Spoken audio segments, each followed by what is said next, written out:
Olá, sejam bem-vindos ao Entre Linhas. A estrada percorrida pelas mulheres é cheia de emoções.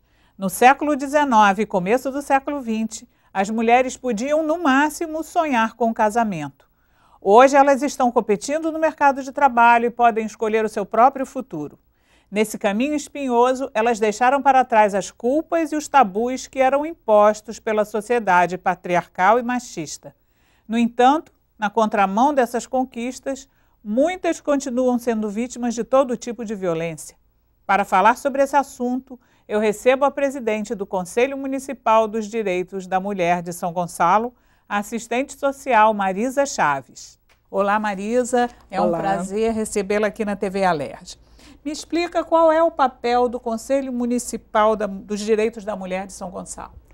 Todos os conselhos municipais de direito das mulheres, implantados pelo Brasil afora, têm como proposta principal elaborar políticas públicas destinadas às mulheres em diferentes áreas de atuação e fiscalizar o cumprimento dos direitos humanos das mulheres.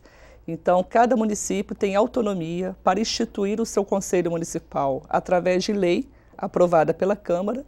Temos também os conselhos estaduais, e o Conselho do Estado do Rio de Janeiro foi instituído em 1986, à luz do Conselho Nacional dos Direitos da Mulher, que nasceu no processo constituinte, coordenando inclusive o lobby do batom, que influenciou positivamente as mulheres parlamentares quando da feitura da Constituição Federal de 88. Bom, então isso começou na Constituinte de 88. Sim. Não é? E hoje nós sabemos que a cada 15 segundos uma mulher sofre violência no Brasil. Né? Nós temos uma cultura bastante patriarcal, machista. Então esses dados que agora vêm sendo revelados demonstra, na verdade desvela todo o anonimato, todo o lado oculto da família que insistia em manter totalmente escondido no campo do privado as violências diversas que acometem, que sofrem as mulheres. Então nós temos hoje esse dado de 15 segundos, uma mulher no Brasil sofre violência, graças ao avanço das políticas destinadas para as mulheres, desde o final do século passado até o nosso século atual. Quer dizer, só foi possível chegar a esse dado porque existem essas políticas, não é? Sim, nós temos avançado muito e temos que admitir que o Estado de Direito Democrático, hoje, aí com uma Constituição, com um ordenamento jurídico muito bem feito e promulgado em 88, fez com que mulheres e homens tivessem direitos iguais. Mas o desafio está posto entre a norma jurídica, que assegura direitos equânimes, com o fato de nós termos práticas igualitárias e acesso às oportunidades, independente, seja do sexo, seja da classe social, seja da raça e etnia. Então, uma coisa é a lei, a outra é a realidade, Sim. né? Como essa lei vai influenciar a realidade é que nós não sabemos, né? Como que ela chega a influenciar a realidade. No caso da violência contra a mulher, a Lei Maria da Penha, que é muito divulgada, muito conhecida, né? É uma lei recente, porém, ela já é bem conhecida. Ela promete diminuir essa situação. A injustiça, né? Que até então as mulheres eram tratadas. O que ela trouxe de novo à legislação para que possa se atingir esse objetivo? Antes de chegarmos à Lei Maria da Penha, nós tivemos uma estrada não muito pequena. É importante considerar que na Constituição Federal, no seu parágrafo 8º do artigo 226, está bem definido que a violência tem que ser coibida no âmbito das relações familiares. Logo depois, em 94, nós realizamos e participamos da Convenção de Belém do Pará, que diz que a violência contra a mulher ela pode ser refletida na dimensão psicológica, na dimensão física, sexual. E nós tivemos aí uma lacuna no tempo, que foi desde 88 até 96, para finalmente regulamentarmos o parágrafo 8º do artigo 226 e fazer com que o nosso país colocasse em prática os tratados e convenções internacionais que ele é signatário. Então, o movimento feminista brasileiro, já de longa data, vinha reclamando a falta de uma lei que encorajasse as mulheres e que tratasse como crime uma violação desse porte. Até então, nós éramos tratadas como se fôssemos pequeno potencial ofensivo.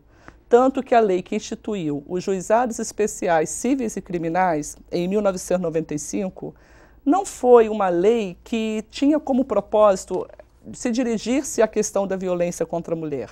Mas paradoxalmente, percebemos que todos os juizados especiais criminais instalados pelo Brasil afora tinham, em média, 70% dos processos que tramitavam, tendo como vítima mulheres, vítimas de homens que elas tinham tido relacionamento afetivo ou que ainda viviam com eles. A partir daí, o movimento feminista viu que nós tínhamos dormido de touca, né? Ou seja, não tínhamos percebido nem dado conta que o nosso país já tinha se comprometido a nível do campo legal, mas não havia efetivado esse direito.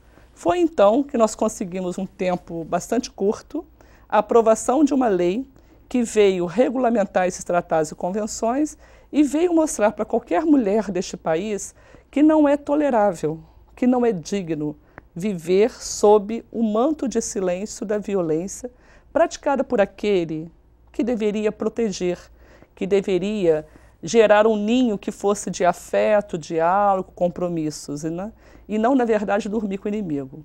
Então, na medida que nós conseguimos a sanção pelo presidente Lula da Lei Maria da Penha, que foi instituída no dia 7 de agosto de 2006, mas que entrou em vigor no dia 22 de setembro de 2006, conseguimos e temos aí tido o desafio de divulgar para todas as mulheres que agredir uma mulher pelo simples fato dela ser mulher, diminuir a sua autoestima, a tua capacidade de progredir, seja no âmbito pessoal, profissional, comunitário ou político, que isso fica claro agora que é uma violência baseada no gênero e deve ser tratada por uma lei específica que vai mostrar que este país tem compromisso de acordo com o que já afirmou diante da ONU, mas que o nosso país agora tem uma postura firme, sobretudo por ter sido chamada a atenção quando a nossa Maria da Penha Maia Fernandes, né, ela elaborou uma petição para as organizações dos Estados americanos, denunciando a omissão do Estado brasileiro, que não soube tratar com mais veemência o crime que ela tinha sofrido, que foram 2 tentativas de homicídio. Por isso que resolvemos até batizar a Lei 11.340 com o nome Maria da Penha. Não é porque a Maria da Penha tenha sido uma vítima, ela foi uma vítima dentre milhares de vítimas. O que a diferencia das demais mulheres é o fato da Maria da Penha ter sido resiliente. Ela tirou da dor a certeza de mudança de atitude do judiciário brasileiro quando tivesse que acolher e julgar um crime praticado contra nós mulheres. Então, graças à atitude dela, apoiada pelo Movimento de Mulheres de Fortaleza, é que nós fomos vitoriosos quando a OEA acolheu a denúncia da Maria da Penha e ela comprovou que havia esgotado todas as possibilidades jurídicas de fazer justiça no Brasil e que o crime já ameaçado de prescrever e que o marido dela, depois de tantas apelações e recursos que ele fez, impetrou, estava totalmente isento de culpa. Foi então que o processo voltou a ser julgado e o Brasil foi condenado. É importante dizer que, através da atitude da Maria da Penha, o nosso país foi condenado de não fazer cumprir a Constituição Federal. Essa lei, ela diferencia os tipos de violência contra a mulher? Física, sim, moral, patrimonial, sexual? Sim. Essa lei, a Lei Maria da Penha, né, a Lei 11.340, essa lei ela amplia até os tipos de violência. Na Convenção Belém do Pará, nós tínhamos somente a violência física, psicológica e sexual. A Lei Maria da Penha tipifica as diversas formas de violência que uma mulher possa sofrer, como violência moral, violência psicológica, violência física, sexual e patrimonial. Então, ela agrega mais 2 modalidades de violência, a moral e a patrimonial. E quais são os recursos que a lei dispõe, né, para a punição dos agressores? É possível ao juiz decretar a prisão em flagrante ou preventiva, né, do agressor? Sim, é importante que os telespectadores saibam que agora mudou-se todo o rito processual. Até 2006, uma mulher que sofria violência e fosse até uma unidade de polícia registrar o fato, o máximo que aconteceria era a feitura do registro, o encaminhamento para o Instituto Médico Legal, anexando o resultado do Instituto Médico Legal ao boletim e era despachado para o Juizado Especial Criminal, que ela acabava sendo atendida por um bacharel ou um estudante de direito que tentava de todas as formas fazer com que a mulher se conciliasse e retirasse, não prosseguisse com aquela representação. E tudo acabava, no máximo, numa prestação de serviço. Quando isso acontecia, até era positivo, mas, na verdade, se resumia muito em pagamento de cesta básica e pena de multa, onde o sentimento de impotência e de vulnerabilidade era imenso, porque nós incentivávamos as mulheres a irem para a polícia denunciar e a justiça devolvia para ela, reprivatizava a violência que ela denunciou no espaço público, como se a ela coubesse a resolução daquele conflito, numa relação de profunda assimetria e de desigualdade na distribuição do poder. Isso desestimula a denúncia, Muito. Desestimula a luta, né, Os das homens mulheres. saíam do Juizado Especial Criminal dizendo, mas é isso, vou pagar uma cesta básica? Embora eles falassem que não tivesse condições, o que eles aprendiam é que custava muito barato, né? E muitos até compravam a cesta básica e obrigavam a mulher a entregar à instituição cadastrada no Juizado Especial Criminal. Quando não retirava os alimentos da família e ainda punia a mulher, dizendo o mês inteiro que ela não iria comer melhor nem os filhos porque ela denunciou. Por causa da cesta básica. Por causa da cesta básica ele teria que dar. Então, totalmente era sendo uma inversão de valores. Essa mulher se sentia totalmente solitária. Muitas vezes era ela que levava a intimação para o agressor comparecer ao Juizado Especial Criminal, porque a lei que institui os Juizados Especiais Criminais não obriga que o agressor seja chamado na delegacia.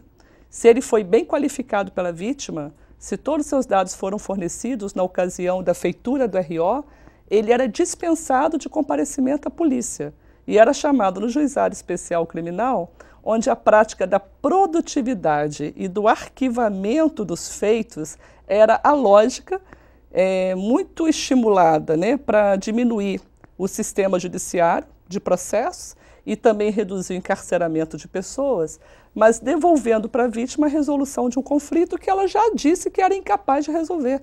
Por isso que ela recorria às instâncias de direito, principalmente a polícia e a justiça. A Lei Maria da Penha traz para si a responsabilidade com as questões cíveis. Se você, ao denunciar uma violência sofrida, quiser resolver questões relacionadas ao direito de família, como ajuizamento da ação de alimentos, separação de corpos, partilha de bens, regulamentação de visita, a mulher não precisa mais procurar a vara de família em separado. Ela pode resolver no juízo único, no Juizado da Violência Doméstica e Familiar, que a partir de então começa a ser criado pelo Brasil afora. Ela pode, com o mesmo juiz, resolver questões de ordem penal, que é a responsabilização do agressor pelo ato cometido, como também já adiantar as questões relacionadas ao direito de família. E essa lei traz outra novidade, chamadas medidas protetivas de urgência. Então, na medida que ela vai à polícia, faz o registro e requisita alguma medida cautelar, como o afastamento do agressor do lar conjugal, apreensão da arma caso ele tenha, afastamento dos filhos enquanto não houver audiência, se ele for militar ou ligado às Forças Armadas, já tem condutas mais rápidas para julgamento, não importunamento da vítima, não ligando para ela, ou não perseguindo, ou não a procurando no trabalho. E na medida que essa solicitação é deferida pelo juiz da comarca, ela já passa a funcionar independente da audiência que vai apurar se de fato ele cometeu ou não violência. Nós vamos para um pequeno intervalo. Daqui a pouco a gente volta. Fique ligado na TV Alerj.